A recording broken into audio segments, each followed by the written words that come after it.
Flight lieutenant Tauqir কর্মজীবনের প্রতিটি অধ্যায়ে ছিলেন সফল।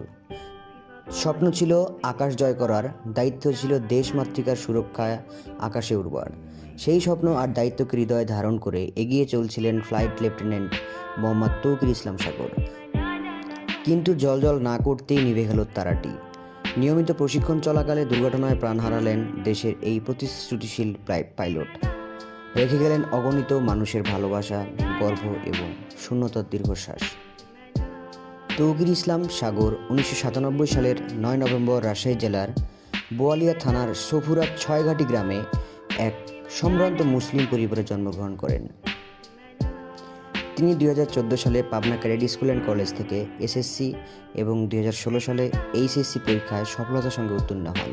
পরে 2020 সালে বাংলাদেশ ইউনিভার্সিটি অব প্রফেশনাল থেকে অ্যারোনটিক্যাল ইঞ্জিনিয়ারিংয়ে স্নাতক সম্পন্ন করেন। তৌকির 2016 সালে 22 ডিসেম্বর বাংলাদেশ বিমান বাহিনীতে যোগ দেন। মাত্র 5 বছর 7 মাস 21 দিনের চাকরি জীবনে তৌকির উল্লেখযোগ্য সাফল্য অর্জন করেন।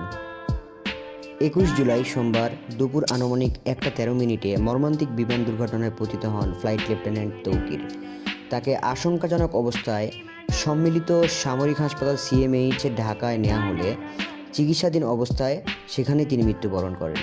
মৃত্যুকালে তার বয়স ছিল 27 বছর 8 মাস 13 দিন।